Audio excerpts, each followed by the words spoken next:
எப்படி பழனிசாமி ஆட்சியில 60-40 சொல்லுவாங்களே 60-40 திமுகவோட கூட்டணி இருந்துச்சோ அதுபோல இன்றைக்கு ஸ்டாலின் அவர்களும் பழனிசாமியோடு கூட்டணி வைத்திருப்பதாக மக்கள் பேசிக் கொள்கிறார்கள். அதனாலதான் அமைச்சர்கள் முன்னாள் அமைச்சர்கள்லாம் இன்னைக்கு தைரியமா ஸ்டாலினுக்கு எதிராக போர்க்கொடி தூக்க முடிகிறது. இதெல்லாம் ஒரு அண்டர்ஸ்டாண்டிங்ல அவங்க செஞ்சிட்டு இருக்காங்கிறது எல்லாருக்குமே தெரியுது. இதற்கெல்லாம் ஒரு முடிவுக்கு கொண்டு வரணும்னா இந்த பாராளுமன்ற தேர்தலில் திமுக கூட்டணியை தோல்வியடைய செய்ய வேண்டியது தமிழ்நாட்டு மக்களின் பொறுப்பாக இருக்கிறது.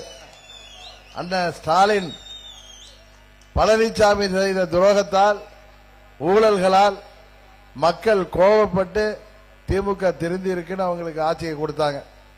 ஆனா திமுக நாங்கள் திருந்தவே மாட்டோம் என்பதை உறுதிப்படுத்துகின்ற விதமாக இந்த 3 ஆண்டு ஆட்சி நடைபெற்றிருக்கு. அதுல சொன்ன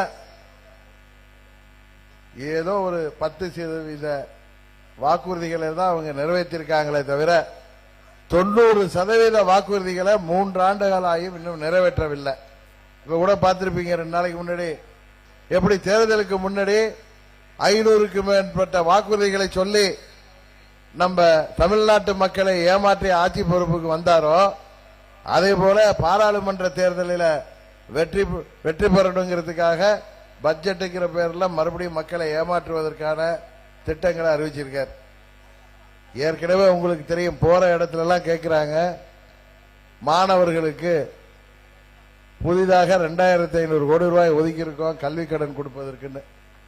ஏற்கனவே 30 வயதிற்கு உட்பட்ட மாணவர்களின் கல்வி கடனை எல்லாம் ரத்து செய்வோம்னு சொன்னாங்களே, அது என்ன ஆச்சுன்னு கேட்கிறாங்க. இதே மாதிரி விவசாயிகள் அவர்கள் பயிர்க்கடன்களை எல்லாம் ரத்து செய்வோம், விளைபொருட்களுக்கெல்லாம் உரிய அடிப்படை ஆதார விலையை நிர்ணயம் செய்வோம்னாங்க. இன்னைக்கு 4வது முறையாக விவசாயிகளுக்கு பட்ஜெட் போட்டிருக்காங்க. அந்த பட்ஜெட்ல ஏதாவது தீர்வு இருக்கா? அதுபோல எத்தனையோ சொல்லிட்டு போலாம். திமுக ஆட்சியில இன்னும் சொல்ல போனா உங்க இந்த நெல்லை மண்டலத்தில் தாமிரபரணி ஆற்றை புனரமைக்க திட்ட அறிக்கை தயாரிப்பதாக சொன்னாங்க. ஆட்சிக்கு வந்த 3 ஆண்டுகளுக்கு பிறகும் தாமிரபரணி என்ற ஆறு இருப்பதே அரசுக்கு இப்பதான் தெரிஞ்சிருக்கு.